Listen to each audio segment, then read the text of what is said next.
By the way, sorry.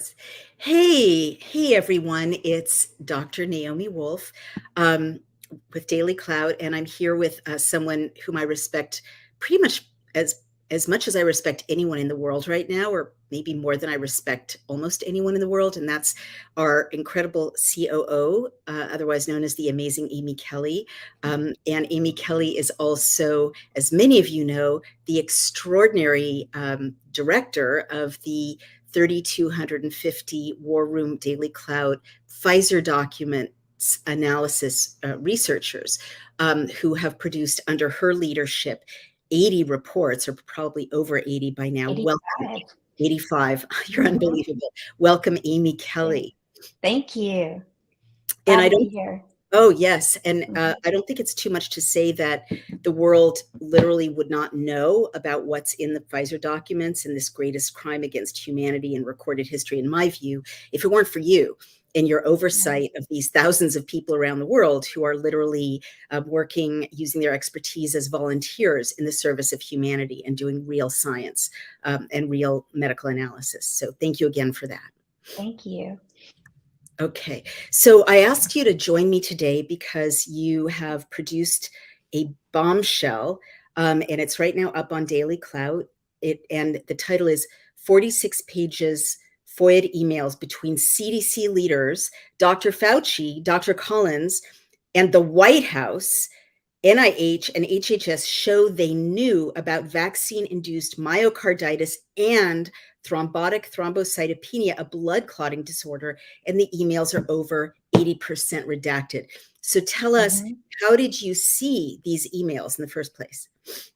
We have a volunteer attorney who's associated with the attorney group on the Pfizer project, and he's worked with us on past letters to attorneys general, and then decided to start FOIAing documents related to those letters that he had worked on. His name is Ed Berkovich, Mhm. and he's based out of Utah. He's amazing at what he does, and he just recently received, I would say this was about a week or two ago, a large production of emails related to myocarditis that he had requested from the CDC.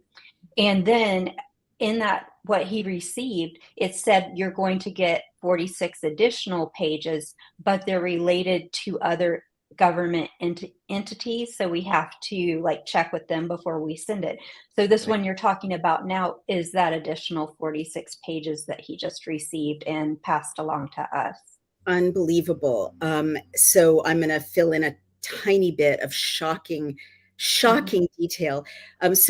Attorney Ed Berkovich submitted a FOIA to CDC, as Amy Kelly just explained, and Mhm. his exact request was, I request emails sent and received by Dr. Rochelle P. Walensky, Sherry A. Berger, and Kevin Griffiths, all of whom are CDC personnel, and the dates he requested were between February 1st, 2021 through May 31st, 2021, containing the Mhm. word myocarditis. And then the link there shows that we reported on that initial 472 page production from that FOIA. And then, as you just explained, which is kind of amazing, it almost sounds like someone's trying to leak this or that there's a whistleblower. They sent 46 additional pages, over 80% of which were fully redacted, involving Mhm. other government entities such as the White House and Executive Office of the President of the United States as part of this production. Of the 46 pages, only 2 pages were released without any redactions. 7 pages were partially redacted, and 37 pages were fully redacted. And for anyone out there who doesn't know what redacted means, it means that the pages are like literally blacked out, censored. And to me, I'm going to jump in here with my background in politics.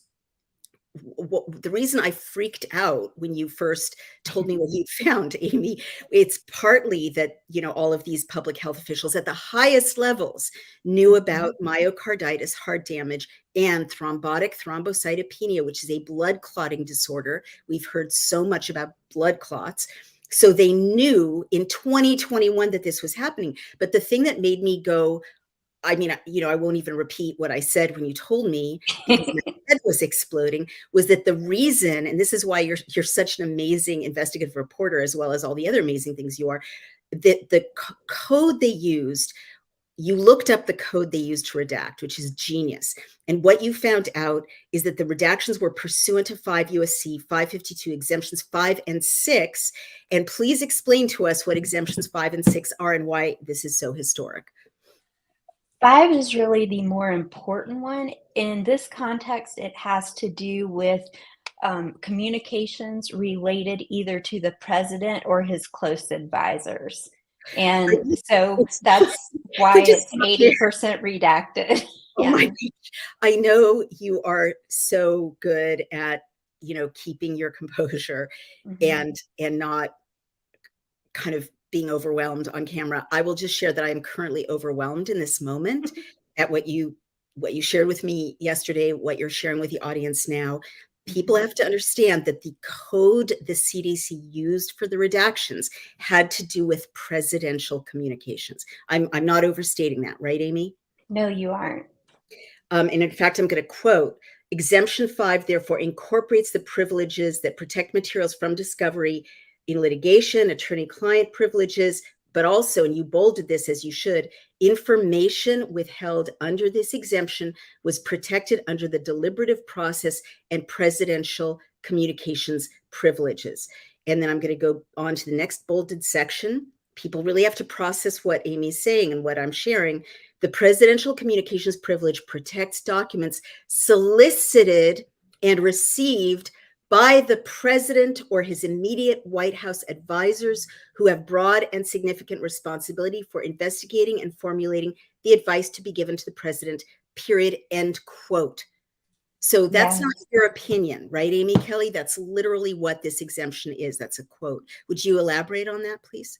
Yes, and actually that particular definition that is in the article was sent in the cover letter from the CDC with this production that they sent. So that's how they described why they were using it's called B5 actually when you look at the documents. And so they had a couple of paragraphs like you just read, and that's what it described for why the things marked with B5 or B6, no B5 were redacted.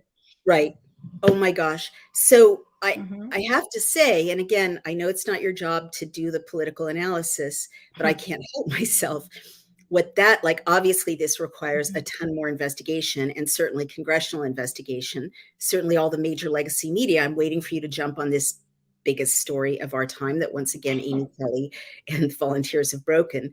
But what it sounds like to me is that the CDC is throwing the White House under the bus, that finger pointing has begun, or else it was an oversight, or else the law just compels them to disclose. But it sounds like they disclosed more than they literally had to. I mean, I guess I'm speculating at this point, but I Mhm. guess what I'm trying to say, having worked as an advisor to a presidential reelection campaign, having worked as an advisor to a vice president, this is not an accident. This means that Mhm. in 2021, there was communication sending information about damage to people's blood and Mhm. damage to their hearts to the White House, to people at a very senior level advising the president, if not the president himself, we don't know, but certainly at the highest levels advising the president. They either solicited or were looped in by the CDC and these other Mhm. public health officials at the highest levels with this information that the mRNA injections were causing blood clotting disorders and heart damage. Is that a correct summary, Amy Kelly? Yes, they were looped in, and one thing I found interesting in this production, was they were clearly trying to get their narrative all lined up because it talks specifically about a script for the White House and, tough COVID Q&A they're going over, and so when the script and the tough Q&A and the topics that were in that Q&A are what's all redacted throughout it. So, Oh my and God. I included in the article the list of people who were on these emails, and it's just all these White House people. The US Surgeon General was on it as well. So they knew what was going on and were essentially trying to get ahead of it. Oh my gosh, and just jumping in there, I mean, it's just absolutely stunning. And just to share with everybody what Amy Kelly means when she says production is literally a production of documents, right? That they Yes. produced documents. It's not like theatrical production. It's Right. When somebody submits a FOIA and they send you the documents, they call it a production. So that I'm talking about the emails we received or the email and other documents we received. So I want to share some of the names in just a minute. I mean, honestly, my heart is racing as I do this because it is so meaningful, because they're so senior in the White House. And I see that in this FOIA production, the first set of emails are dated May 24th, 25th, 2021. So that's literally 5 or 6 months after these injections are rolled out, with the subject, quote, draft WH, which stands for White House script and slides. That's what you were just referring to, right, Amy? And so as a former consultant, when I saw that phrase tough, right? Like this is communication about a tough issue. And then there was the script and slides right there. What that is, it's not really code, but when insiders at a political level say, it's a tough situation, or you're going to get tough questions, what they mean is we're in a heap of hurt. We're in a storm. This is a catastrophe. We have to sidestep a disaster. That's what tough means. And so what they knew was that they had a horrible, horrible set of outcomes involving blood clotting and heart damage. They had the evidence of it. Again, I'm going to say it again, May 24th to 25th, 2021. That's like more than 2 years ago. The White House solicited or received the information, and there was a script created with slides for or by the White House to deal with this S storm that they were anticipating because they knew the damage. That's pretty much a correct timeline, isn't it, Amy Kelly? Yes, and this is all right around the time that they were publicly announcing myocarditis as an adverse event associated with the vaccines. So they knew about it much earlier, and the other set of emails shows that. But this is when it's going public, and they know they've got a lot to deal with Right. So what I want to jump in and note is that the inside documents that Amy Kelly and Ed Berkovich have revealed here are very different from the public messaging about that time about myocarditis. As you recall, around spring of 2021, we were being told by the White House and the CDC, it's rare. Myocarditis is mild and rare, extremely rare. We were also being told a lie that it resolves. And years later, Dr. Peter McCullough and others are finding that myocarditis does not resolve, and that, in fact, people can face an early death. So basically, what I see happened comparing these internal documents with the public messaging is that they freaked out internally. They created a game plan, and part of the game plan was to disclose myocarditis as a side effect, but in a completely falsehood-laden way, downplay its severity as a symptom. So let's see who was in on the emails. Abigail Tumpy, former Associate Director for Communication Science for CDC's Public Health Infrastructure, emailed Rochelle Walensky, CDC Director and ATSDR Administrator, with Sherry Berger, Deputy Director for Policy, Communications, and Legislative Affairs, Chief Strategy Officer, Robert Robbie Goldstein, MD, Mass Commissioner of the Department of Public Health, former Senior Policy Advisor at the CDC, an infectious disease physician at Mass General, a faculty member at Harvard Medical School. Why were all these private citizens being included in White House comms is a really important question. Jason McDonald, a CDC spokesperson and public affairs specialist, was also CC'd. These emails had a, quote, draft press conf script. That means draft press conference script. Journalists, pay attention, this is huge, and slides for Dr. Walensky's review, Dr. Walensky's in brackets, attached. However, the 10 pages of the script and slides are fully redacted. The 10 pages are fully redacted.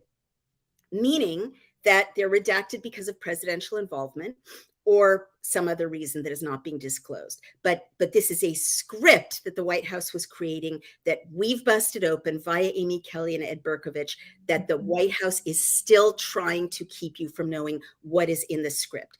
Now I'm going to go on, if you don't mind, Amy, so people know the hugeness of what you've done here. May I just jump in real quickly and tell people that when documents are produced like this and they're so heavily redacted, you do have the opportunity to appeal the redactions. And Ed Berkovich is going to appeal the redactions and see if we can get some of it, at least, better than 80%, if, get that. So hopefully that will happen. I don't know the exact timeline, but you do have a chance to appeal. We'll see what happens. I just want to say there are multiple emojis of the open mouth shocked face in the comments, and I'm not surprised. Amy, so in the emails that you've been going over, there are literally pages that are completely blacked out. Is that the bottom line? And that's the slide deck. Oh yeah, there were 37 pages of the 46 pages were completely redacted, top to bottom. Unbelievable. In the second set of emails, which was also dated May 24th to 25th, Abigail Tumpy again emails Dr. Walensky with the same people CC'd, plus Agnes Warner, CDC Director for Advance, CC'd. And just jumping in again with my political consultant hat, the names I'm reading, they're not, like, over and over, Steve Bannon has asked me and asked you, Amy, how could this have happened? Did the White House know? Did the senior management at CDC and FDA know? So what your bombshell revelation at Ed Berkovich's FOIA of these emails reveals is that it wasn't middle management. It was the very top people, including the executive branch of our government at the very top, if not President Biden himself, which is not clear, but certainly the people around him at the senior level. And the other thing I want to say is I'm reading names of people, like everything you've heard about COVID and the mRNA vaccines for the last 3 years were crafted by people in communications roles at the CDC and at the FDA. And these are the people who crafted everything you heard. Like when you heard it was safe and effective for pregnant women, these names had the jobs of crafting that message. When you heard that you shouldn't worry about injecting your teenager who was male because you'd heard about heart damage, these were the people who told you it was extremely rare. It almost never happened. It was so rare. These are the people who didn't tell you as of May 2021 that blood clotting was a side effect that they were seeing notably, with a notable signal. So these are the most senior people tasked with. Advance is communications, and communications is communications. These are people who met with and paid the legacy media to carry forward these messages that you're stupid if you don't get injected, you're going to infect other people if you don't get injected, and that any risk you run is negligible. I just wanted to jump in and say that. Can I go on, Amy, for just a bit? Please go on. Names. In the next email dated May 25th, 2021, so this is a full court crisis because it's all these agencies doing nothing but this pretty much for 3 days. Benjamin Wakana, White House Deputy Director of Strategic Communications and Engagement. I'm going to say that again. Benjamin Wakana, White House Deputy Director of Strategic Communications and Engagement, writes about, quote, COVID tough QA. That's what you mentioned. To Dr. Walensky, Anthony Fauci, MD, National Institute of Allergy and Infectious Disease Director, White House COVID Task Force, Andrew Slavitt, White House Senior Advisor for the COVID response, Francis Collins, MD, Director, National Institutes of Health, Vice Admiral Vivek Murthy, MD, MBA, U.S. Surgeon General, Health and Human Services, and Marcella Nunes-Smith, MD, COVID-19 Health Equity Task Force Chair. All were included in this. So these are, these names, and this includes multiple White House top officials. Andrew Slavitt is the White House senior advisor for the COVID response. Benjamin Wakana, White House deputy director of strategic communications and engagement. Literally the guy who crafts the message that the White House, the president gives, that the president's spokeswoman gives to the country about COVID and about the vaccines. They're all included in this COVID tough QA that was sent from the White House to Dr. Walensky. So it's not that the White House solicited it, the White House created it to give to Dr. Walensky, it looks like. So I'm gonna, do you mind if I just highlight some more names? Because yeah, those were the people in the to line for the emails, and then I listed the people who were carbon copied on it. so these are CC'd. Courtney Rowe. So you bolded White House here, as you should. White House, White House, Office of the Surgeon General, White House, White House, White House, White House, White House, White House. You literally, most of the CCs are White House, if not all of them. Is that correct? One NIH. And they're like press and broadcast, and like it's all the communications people. I'm just so stunned. I'm going to read this, guys. Courtney Rowe, Director of Strategic Communications and Engagement, White House COVID-19 Response Team. Kate Berner, White House Principal Deputy Communications Director. These are the comms shop at the White House. These are the people who decide what the White House says to the entire world and the United States. Kevin Munoz, White House Assistant Press Secretary. John Berklow, Acting Chief of Staff in the Office of the Director of the NIH, top leadership. Renata Miles, Acting Associate Director for Communications and Public Liaison, NIH. So these are the comms teams at NIH, the people who tell Anthony Fauci what to say or who work out the message with Anthony Fauci and Francis Collins at that time. Max Lesko, JD, Chief of Staff, Office of the U.S. Surgeon General, White House, COVID-19 Response Team. Subhan Chima, Senior Strategic Comms Advisor, White House, COVID-19 Response Team. Mariel Saez, White House Director of Broadcast Media. So these are the people who liaise with television and radio to tell you every minute when you're in your car, when you're at the bar, when you're, just clicking through the channels. These are the people who craft the message you hear about the vaccines. Cameron Webb, Senior Advisor for Equity to the White House COVID-19 Response Team. Kristen Allen, White House National Press Secretary, COVID Response, HHS. So again, senior leadership at a whole other agency. Cherise Perry, former Senior Advisor, COVID-19 Equity Task Force, HHS, now White House Senior Advisor to the Director. The email says, hi. Attached, please find the latest tough QA. New topics include, and all of the topics are redacted. So there could be side effects they knew about that we don't even know. Like the redacted parts could say, and their head will fall off in 5 years. Like we literally don't know what side effects they know about that we don't know. The attached document, which appears to be 17 pages long, is completely redacted.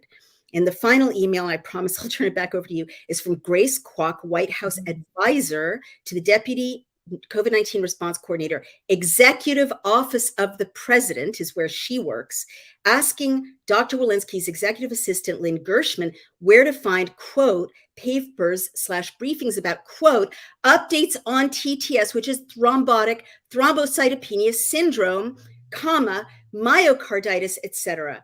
Ms. Gershom forwards this request from the White House to Sherry Berger.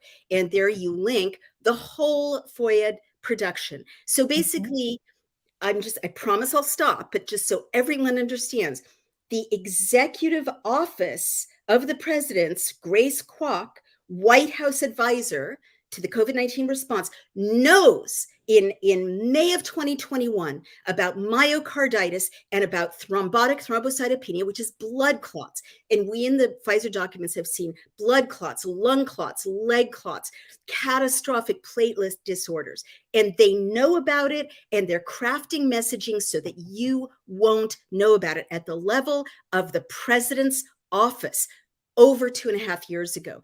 Amy Kelly, tell me more. I mean, what does this say to you, given what you've seen as overseeing these 85 reports from the Pfizer documents analysts? Well, I wanted to mention that it's called TTS, thrombotic thrombocytopenia syndrome is how they mention it. And that is a vaccine-induced syndrome. So if you do research on it, you'll see that it's mRNA vaccine induced. It is indeed blood clotting disorder, and the other aspect of it is low platelets. So it's kind of a double whammy there. Um, in everything I've seen from researching and learning about the Pfizer documents, as well as the FOIA previous to this, they knew like so far in advance that there were these kinds of issues that were going to come out. One thing that's come out is that the Israeli Ministry of Health alerted the CDC about myocarditis issues on February 28th, 2021. That just came out in a fairly recent FOIA. Oh my So, gosh. and it set off like a 5 alarm fire at the CDC. They were all running around trying to figure it out. So they knew this was happening. And by, I would say, mid-April, they absolutely realized that they were related, that there was causation there. And they held off on publicly announcing it until later in May. Right. So it's heartbreaking and it's terrible. There were, who knows, thousands, maybe even 1 million people who got vaccinated in that window between when they absolutely knew in April and then in May when they came out and told the public. And so they could have informed the public about what was really going on, but they didn't do that. Right. Hmm. Good Lord.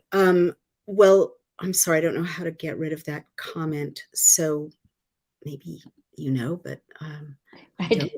don't. Oh, Let's see. there you I'm going to, there we go. So the timeline is really stunning, Amy. go. I mean, our Dr. Chris Flowers, respected oncologist and a professor of radiology in his former career, wrote one of our earliest reports under your leadership in which he pointed out that Pfizer knew as of May of 2021 that 35 minors had sustained myocarditis within a week after being injected, but the FDA didn't issue a press release to parents about myocarditis till August. And in that of 2021, in that window, maybe millions of teens and healthy young adults, especially young men who are most prone to myocarditis from this injection, Mhm. were injected. And there was this huge propaganda campaign crafted by the people who are CC'd on these emails to say to young adults to use influencers on social media, go ahead and get it, get the mRNA vaccine. So these internal emails that you're now bringing out into the world Mhm. show that, plus what you just said about Israel, shows that the CDC and the White House knew in February of 2021, November, December, January, February, like 4 months after rollout, that there was a myocarditis problem. They kept going. They knew in March, they kept going. These emails, this exchanges from May of Mhm. 2021, May 23rd, 24th, 25th of 2021. So by then they've known March, April, May for 3 months that Mhm. there's myocarditis and a platelet or blood disorder problem with these injections that's serious. Mhm. And they still don't pull anything. In fact, they ramp up their messaging to downplay these risks. And not even, I don't even think thrombotic thrombocytopenia was mentioned as a Mhm. side effect, by these people messaging out of the White House.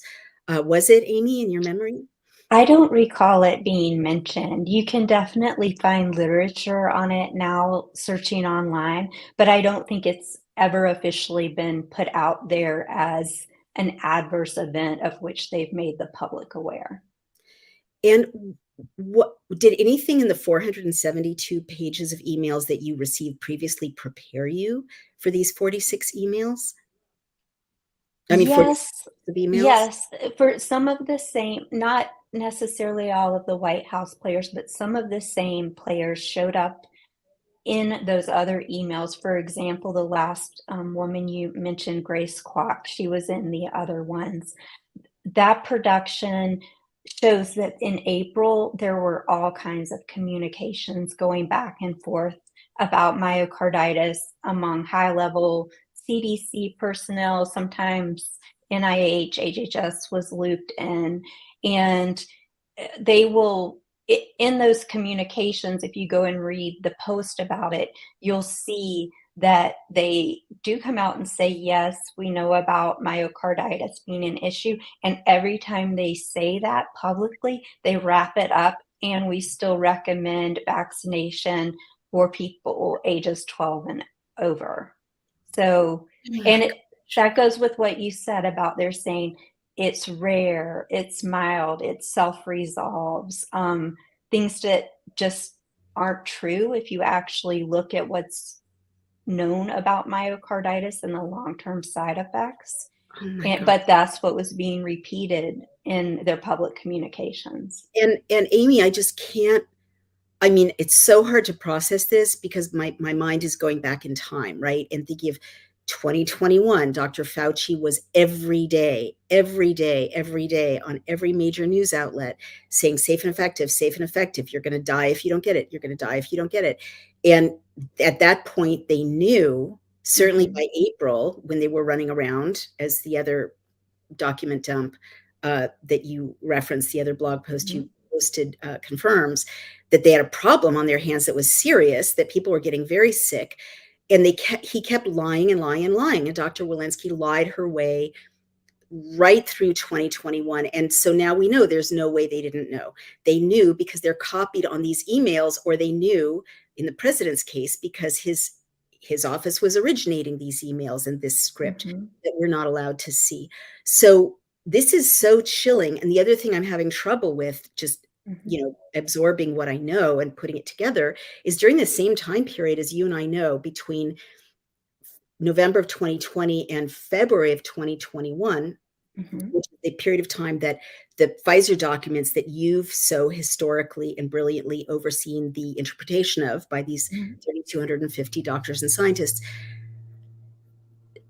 I mean, I can't even describe tens of thousands of blood clots, lung clots, leg Mm-hmm. clots, again, uh, heart damage, myocarditis, pericarditis, tachycardia, heart attacks, deaths from heart attacks, Mm-hmm. cardiovascular events at industrial scale. And that's just for 3 months.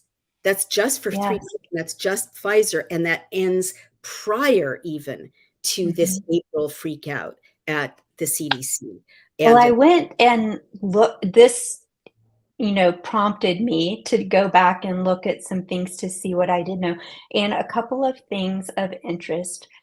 In the Pfizer document, there are adverse event documents. Mhm. And I went back and looked at that and found a one was in September Mhm. 2020 and the other was in October 2020. Sorry, Uh, I'm afraid of that. Don't know how to. and I went and looked, and myocarditis and pericarditis were mentioned once each separately in those adverse event documents Wow. way back in September and October 2020. And so then I went and looked at what's called the post-marketing documentation, which for those who may not be familiar with it, that is the period from December 1st, 2020 through February 28th, 2021. And I searched for myocarditis and pericarditis in there, and it's mentioned multiple times as adverse events of special interest, and there's actually different types of it that are mentioned. So again, like you're saying, the FDA, by the time they receive that post-marketing documentation, and maybe even earlier, were well aware of what was going on. So, so really, the freak out in April and May, and this flurry of communications in May, isn't people just learning about serious side effects like blood clots, thrombotic thrombocytopenia, platelet Mhm. disorders, clotting disorders, and myocarditis, pericarditis for the first time. This is people who've known about it for 5 months, known that there was a problem for 5 months. And Yes, they're I think this is the freak able out that to. while the public is figuring out what's going on, Right, and we're seeing more and more people searching on these terms right, online because they can track that as well, and that we need to get in front of this. right. So now I've figured out how to show questions. Pushing mandates with knowledge of these harms is criminal, says Scott Irwin. I have to agree. Let's see what else. Brandy Nelson says the public should be outraged. This is proof of malicious intent. It certainly is. I mean, this is the smoking gun. I can't tell you how many times you and I have both been asked in public, how high up did the knowledge go? Could this be, just greed or mismanagement? Well, now we know it's not greed, it's not mismanagement. Every single time Dr. Fauci or Dr. Walensky, from May of 2021 on, or really April of 2021 on, went on television or had a press conference and said safe and effective, they knew they were lying, and they knew that they were killing people. I mean, they knew they were like, these are not, this is not a cold. This is not a sniffle. These are clots in your brain. I mean, we've seen so many catastrophic outcomes from blood clots. Can you speak about what can happen with blood clots from what you've learned from the Pfizer documents? Strokes, death. The one thing that's interesting with the vaccines and this TTS is that clots are showing up in places that they didn't really show up very often before. And one example is like in the sinus cavities, where that's a particular feature of that. I also wanted to mention that in the larger group of emails that were produced prior to this, there was a report included that was completely redacted except for the title page. But the period of the report done by Pfizer was April 1st through April 29th. It's a product safety report on myocarditis and pericarditis that Pfizer was sending to the CDC. Oh my gosh. And so they had entire safety reports on it. Right. So even more evidence. You've presented and put together so much evidence that not an accident, not an oversight. Dr. Fauci knew he was lying, putting people at risk and killing people. Dr. Walensky knew she was lying, putting people at risk, killing people. I say killing people advisedly. They can sue me if they want, because this level of knowledge and going out and telling people to do it anyway has to be criminal. I mean, I'm not a lawyer, but they know it's going to give people what are sometimes fatal conditions, at least life-changing conditions. And they pushed it anyway for over a year, year and a half after they knew how bad the evidence was about thrombocytopenia and myocarditis. Keith and Brown they're pushing it again now, as the new vaccines are just being rolled out. And this shows that the president himself, who's running for re-election, knew and endangered Americans. And I voted for him. So, I say this in a totally nonpartisan way. The president of the United States or his very most senior advisors, the buck stops with the president at that level of seniority in the executive office building where, where people around the president are working, or in the White House. He would have known or should have known that they were creating a script of this kind. You can't create a script of that kind from the White House without sign off from the White House, at least from the chief of staff, who has actually resigned since all this happened. Keith Brown says should have been withdrawn in January of 2021 if we had functioning health agencies, should have never been unleashed on the public in the first place. And I agree with you there. I'm going to hide that. Let's see if there's anything else we should cover. Well, this is important. Keith Brown also says cancer is now going over 50%. Most, I hope that's not true. I don't know that most people now develop cancer at some time in their lives thanks to the mass vax campaign, but Amy Kelly has done an important report, at least one on turbo cancers with the volunteers. Do you speak to that, Amy? Yes. The cancers that are showing up post-vaccination tend to be much more aggressive than cancers were previously. And the other thing interesting that is going on, interesting and very sad, that didn't used to occur, is people are having more than one type of cancer at a time. And that just recently happened with a man. I don't remember his name. He's an actor who was in a lot of the Young and the Restless episodes, and he just came out telling people that he has two different kinds of, I believe, blood-related cancers now, and that was unheard of. And one of the other things that was pretty much unheard of was it's called multifocal tumors. So a lot of times, if you had cancer, for example, let's say breast cancer, you may have a tumor in one breast, and that was how it usually presented. Now you can come in post-vaccination and present with these multifocal tumors, meaning you may have one in the right and two in the left at the same time. And that didn't used to be the case either. So and they don't respond as well to traditional treatments. Oh, So something different's going on where the usual process doesn't work as effectively. and I'll just jump in and say, Amy, you and I long ago brought forth the evidence that there was SV40, at least in the Moderna injection. And many people are sending around clips of the South Carolina hearing for Mhm, pandemic preparedness, in which a scientist, I believe her name is Dr. Lindsay, mhm, is very, very distraught about finding SV40 in the vials. I don't recall which brand she was finding it mhm, in, but she points out that SV40 is a carcinogen. It accelerates cancer. And she kept saying, mhm. it's not supposed to be there. There's no reason for it to be there. Um, why don't you speak to that, Amy, before we wrap up? I mean, you've gone on such a journey, and really, I hope history remembers you, because Oh, thank you. Amy Kelly is a household name to millions of people, but other people, she's not yet a household name. She should be everywhere. And I think Mhm. you really need to go down in history as a great patriot and a great Oh, humanitarian, because you really devoted your life for the last almost 2 years to mhm. overseeing this extraordinary project and bringing to light things that would never have come to light if legacy media, which is really bought off, had their way. I don't know how you do it, frankly, and I work with you every day. It's kind of, but please, you know, give us kind of your overview. Are do you have? I mean, I don't want to push you into areas you haven't reached a conclusion about, but have you seen from the reports that this is just too dangerous to be a normal injection, or even a loosely, greedily packaged injection?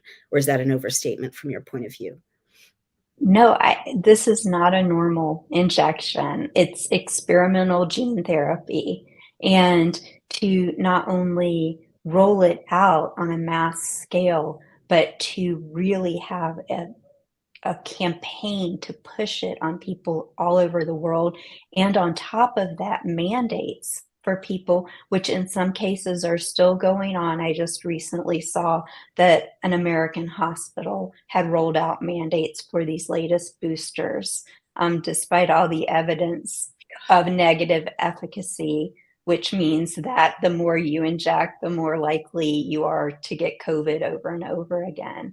So Mhm. it's not normal, and we have an abundance of evidence now, and primary source evidence from the Pfizer and now the Moderna documents that are starting to come out, showing that these are so harmful. And as one of the commenters said, should have been pulled off the market long ago. And given everything we know now, they definitely should be taken off the market. Yeah, well said. Well, I'm afraid that's all we have time for Mhm. now. But Amy, where can people find your work and the reports, and how can they support your work? Oh, go to dailyclout.io, please, and on the homepage, there is a red box on the right-hand side, and it says "Read the latest Pfizer reports," and you can find all the Pfizer reports there. If you are interested in having a physical or a PDF copy of the Pfizer reports, you can go to Daily Clout Shop, and both of those are available there.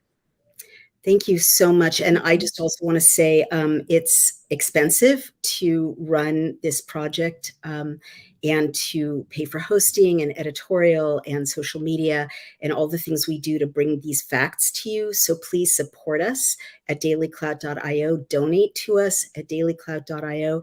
And lastly, I just want to thank you so much, Amy Kelly, for everything you've done for humanity. And really just conclude, everyone, the takeaway here is the White House knew. The President may have known, the Mhm. White House knew, and they knew for 2 years that they lied to us. That's the takeaway. Thank you for the smoking gun, Amy Kelly. Oh, thank you for having me on.